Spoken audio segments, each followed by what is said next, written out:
Mwaramutse neza mwese.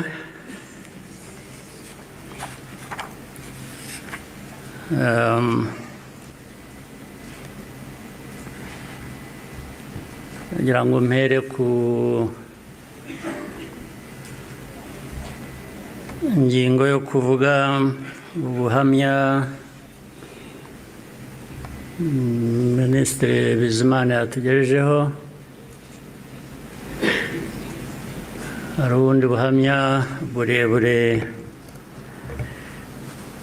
burimo amateka akomeye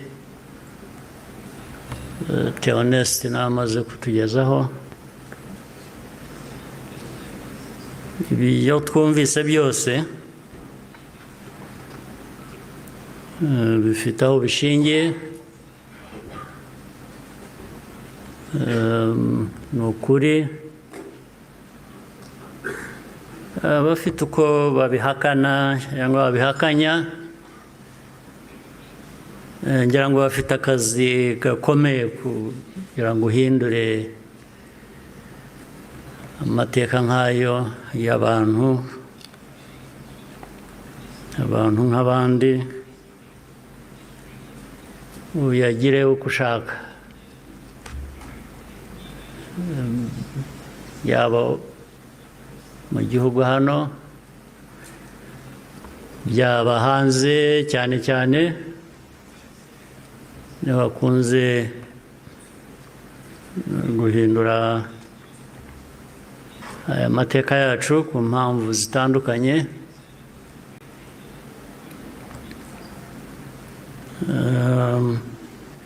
Ibi rero ngira ngo bafite ibyo bazahangana nabyo kugira ngo abantu bahindure amateka nk'aya bayavuga ukundi. Ariko icyo navuga nk'ibyo Theoneste yavuze,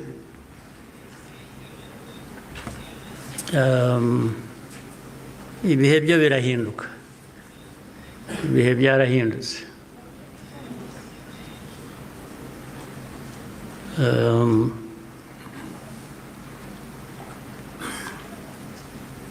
Nta uzongera gupfa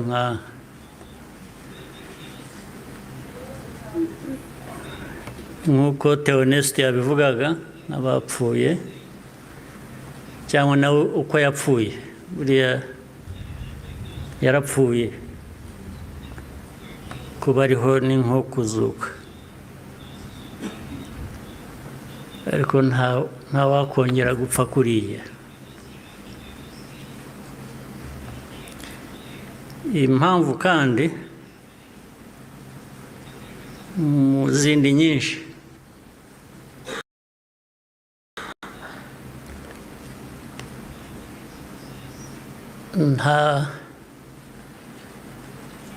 ntabwo wakwica umuntu kabiri.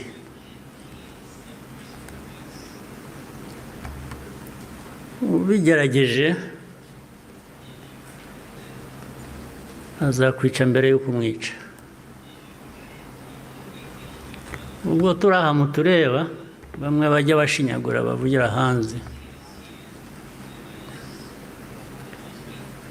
Igihugu cyose, igihugu cy'u Rwanda ureba, ntabwo gishobora gupfa kabiri.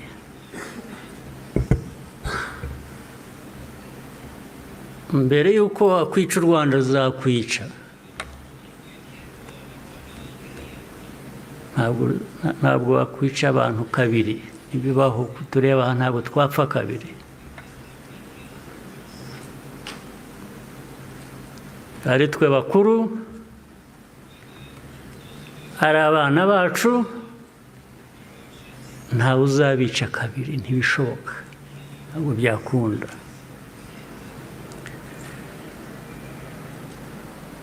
Tuzabaho nk'uko abantu bakwiriye kuba babaho, nk'uko abandi abo ari bo bose babaho, byanze bikunze, ntawe twabisaba kubaho.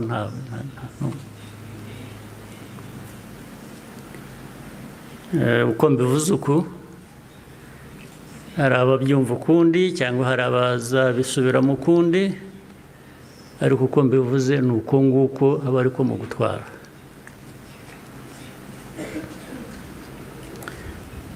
Ndabasaba rero ngo nkomeze ijambo ryanjye mu rurimi abashyitsi bamwe hano bumva batagombye kubasemurira, cyangwa se benshi cyane bari hanze bafitanye isano n'amateka yacu, harimo n'abo bayahindura bakayagira uko bashaka. Ndagira ngo mvuge mu rurimi bashobora kumva ntawe basemuriye. Muranyihanganira.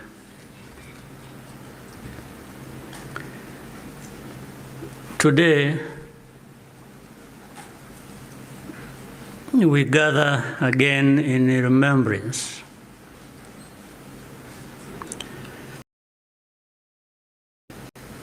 to everyone present and watching online. Thank you for joining us on this important day.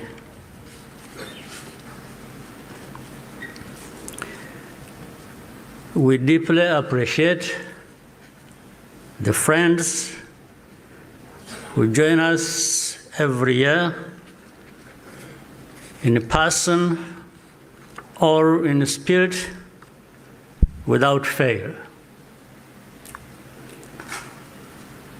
I thank the survivor who has just spoken. These testimonies keep memory alive for all of us and for those who will follow us. Twibuka carries profound meaning for our nation.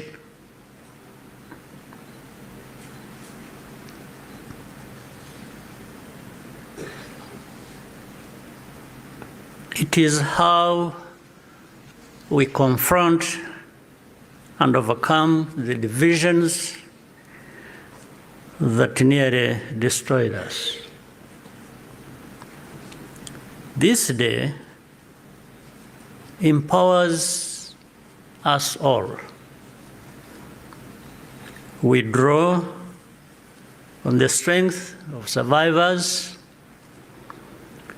who provide the reservoir of humanity that feeds our nation's soul.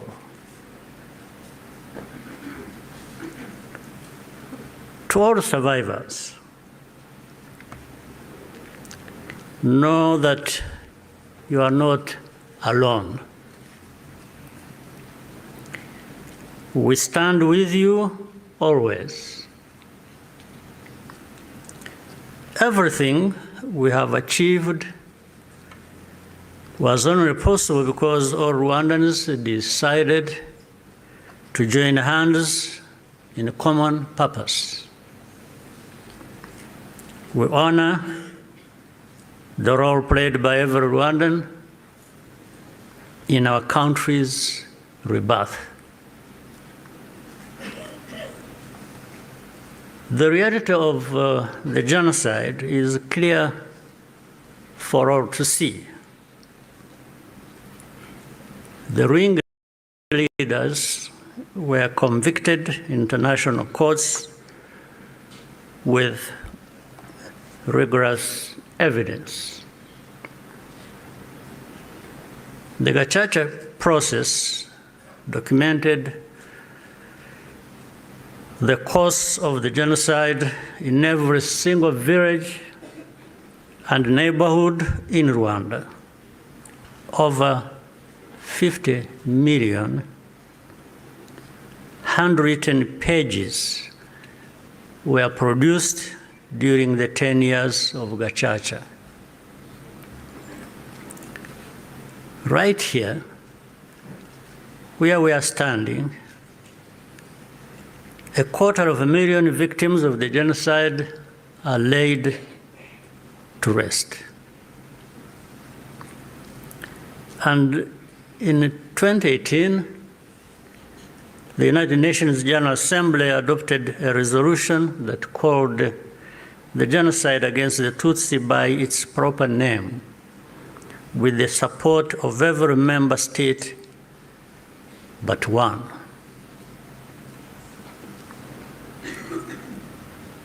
The truth is undeniable, and yet we still find people sowing doubt and twisting the facts up to today. This is not just a matter of ignorance, but something much deeper. It means that the risk of seeing history repeat itself is a constant danger if we allow ourselves and our friends to become indifferent. Genocide denial begins long before the genocide itself is committed. There is a pattern of looking away from the warning signs or taking them lightly. Hate speech turns into hate acts, dismissed as expressions of popular discontent. Behavior that should be immediately condemned is rationalized and minimized. The preparations are masked by narratives of popular grievance and fear. In the process,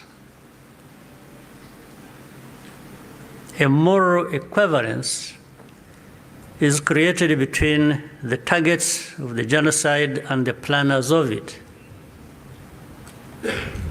All of these elements were present in our own story. There are some who pretend that the genocide against the Tutsi was a spontaneous event. That's not true. It was carefully prepared and carried out in plain sight.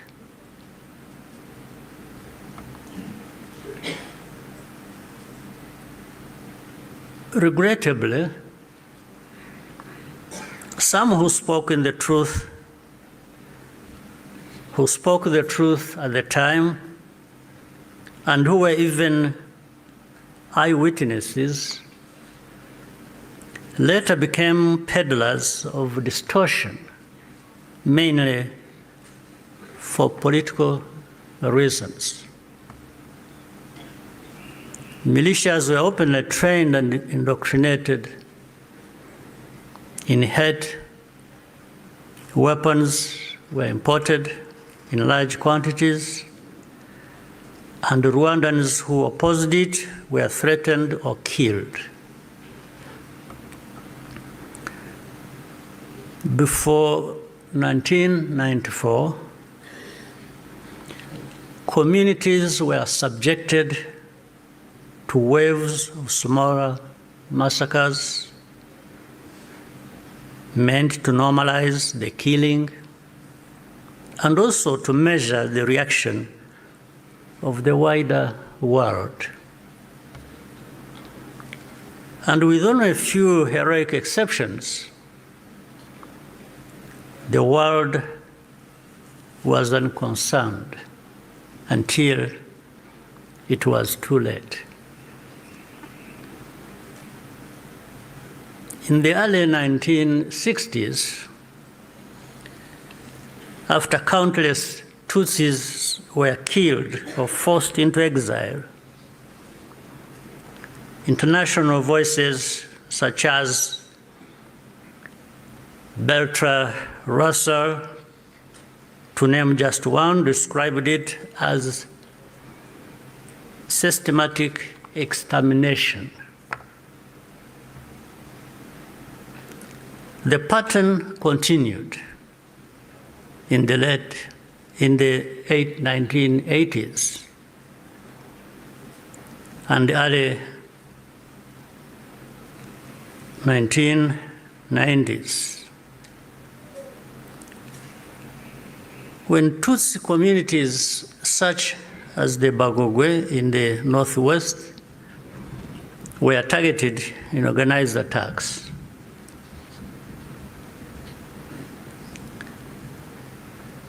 in 1993,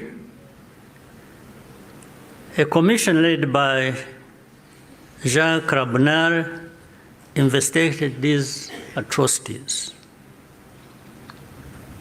After documenting mass graves and the involvement of state authorities,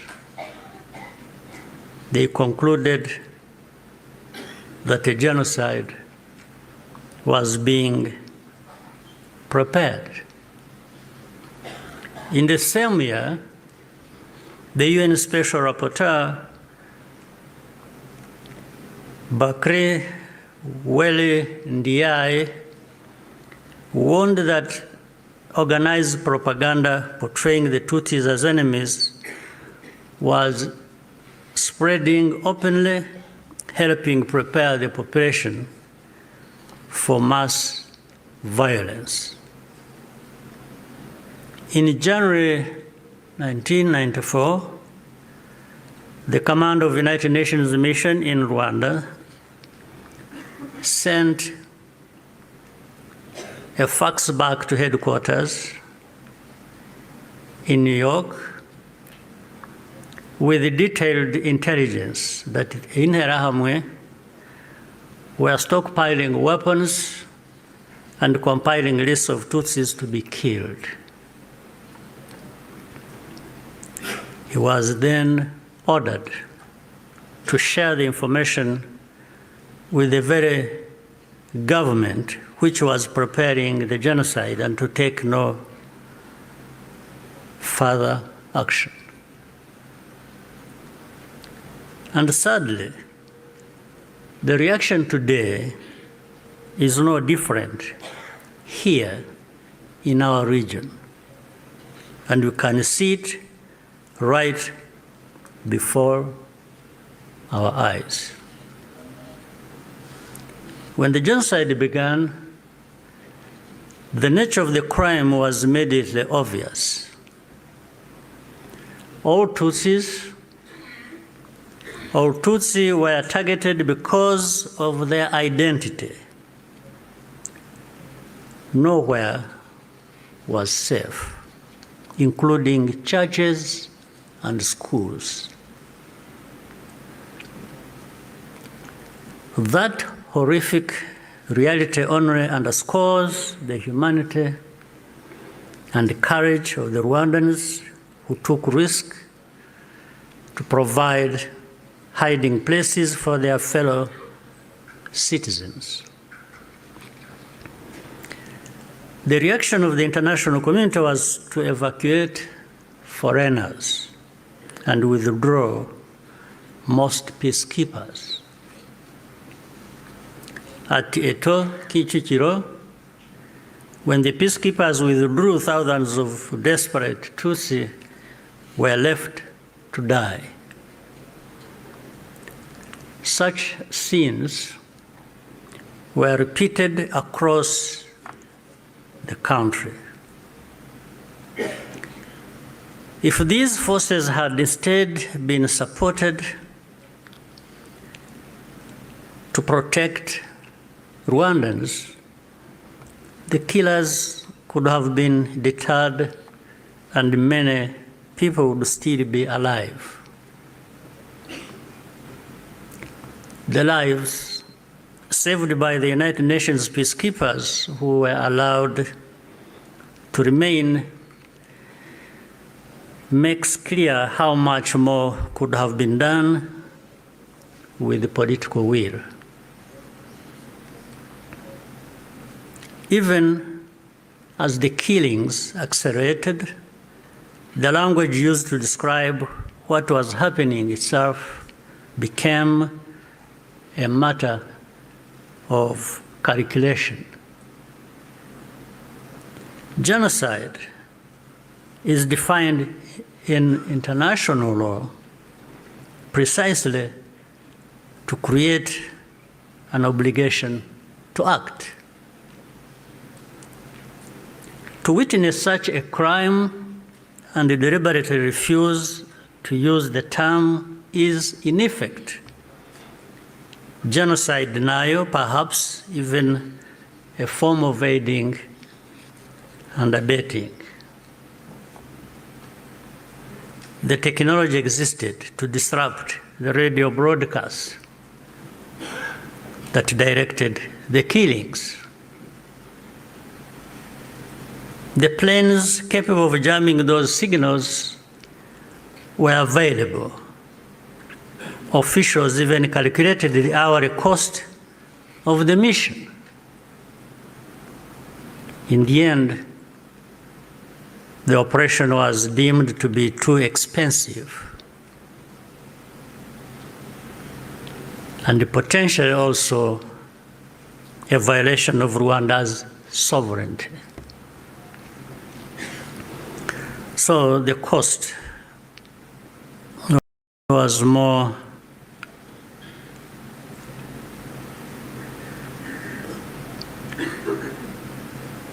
it became too expensive. It was more expensive,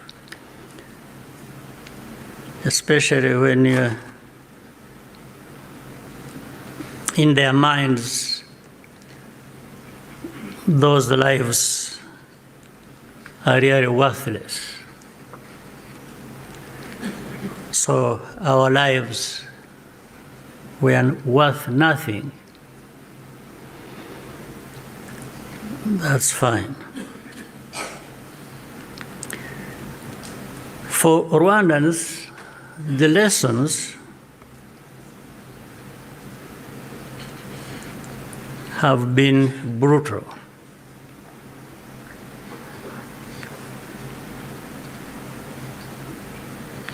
And those lessons have not been forgotten. If our lives do not happen to align with someone else's interests, they are not worth saving.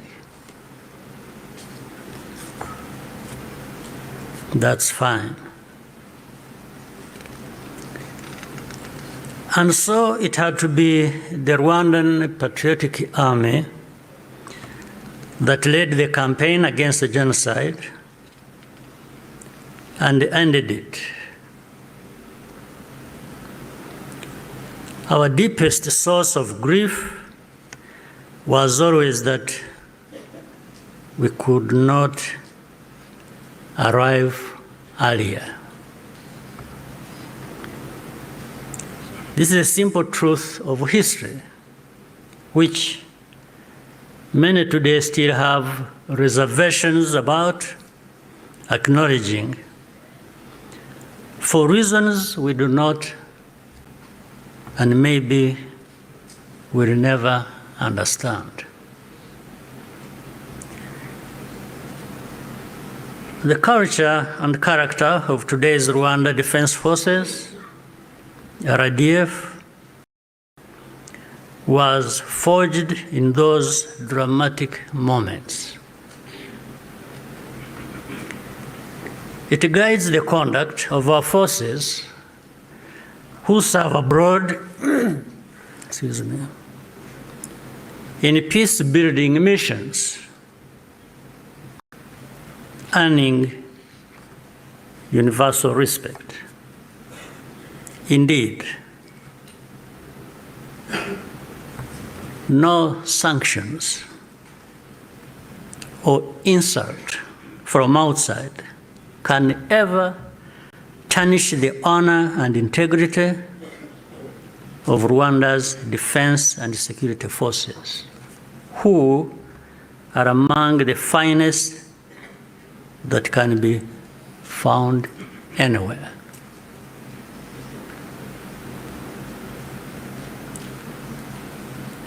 I look forward to raising this matter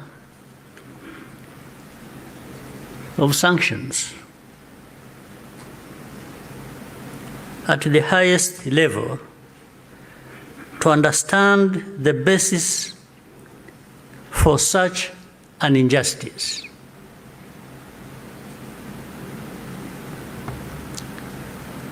Rwandans understand the cost of tolerating extremism, and our central security principle is to put the protection of civilians first. After the genocide, Rwandans chose to rebuild our country together. With that came a promise to never let the politics of genocide take root ever again. I tell you,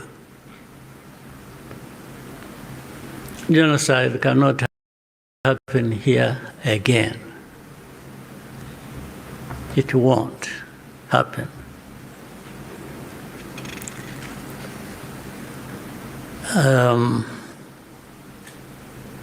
Even with those noises you hear in the region of people gathering from Europe, from wherever, and meeting in Kinshasa and bringing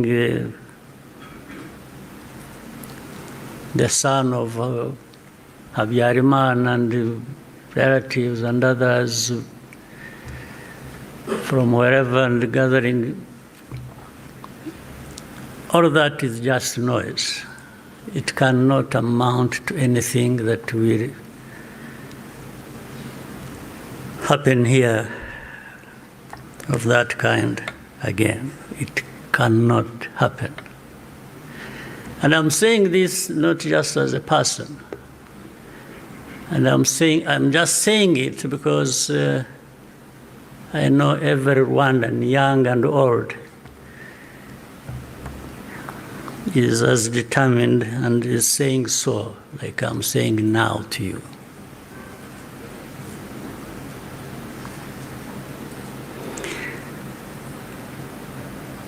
Along the way, Rwandans faced constant criticism and many attempts to twist our history.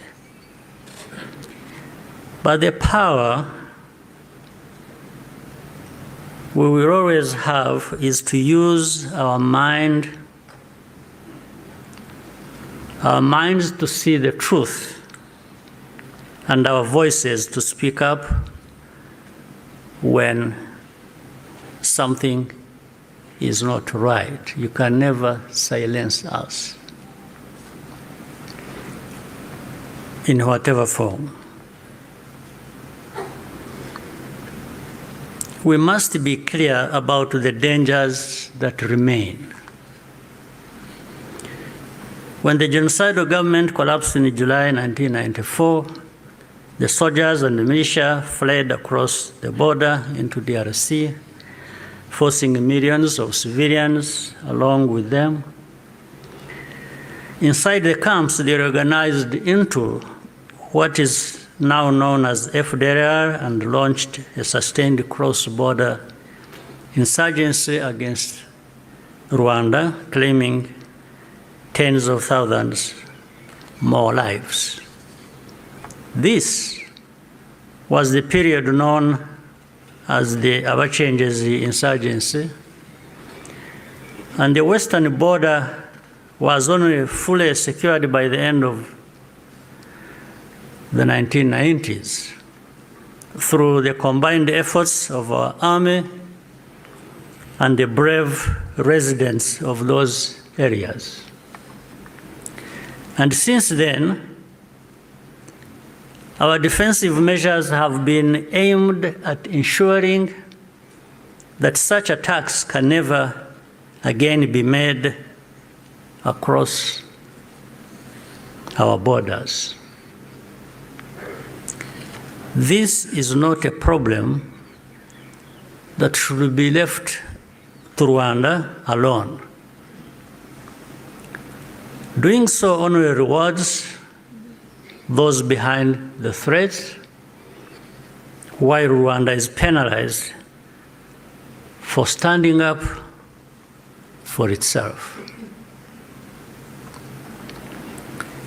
Imagine a farmer whose field catches fire. At first, the flames are small. A few neighbors think it does not concern them. Others say the wind will change and the fire will die out on its own. So they watch and wait. But the wind does not change. Meanwhile, a pyromaniac is secretly adding fuel to the fire. So the fire spreads from one field to another, and then into the forest and the towns and beyond. Only then do people run with the buckets of water and call for the establishment of a fire department. Africans, more than most, should understand that the danger of moral passivity in the face of hatred and violent extremism.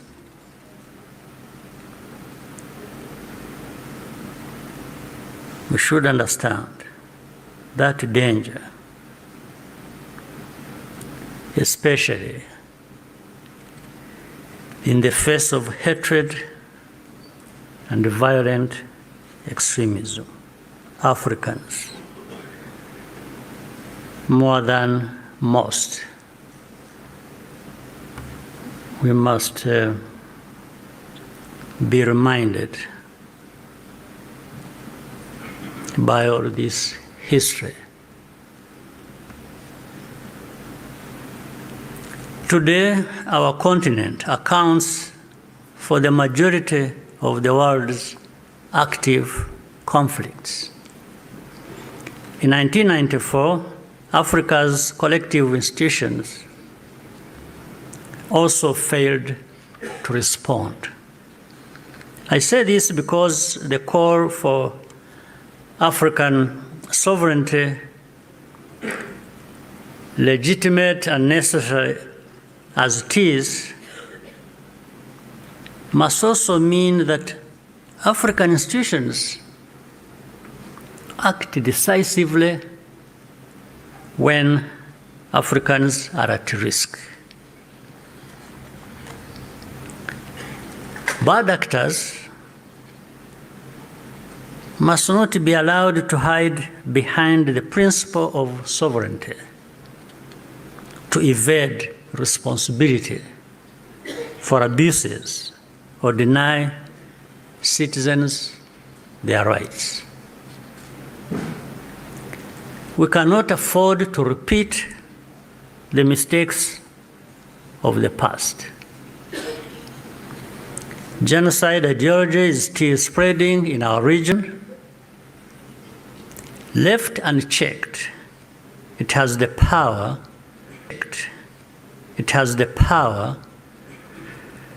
to take us all backwards again.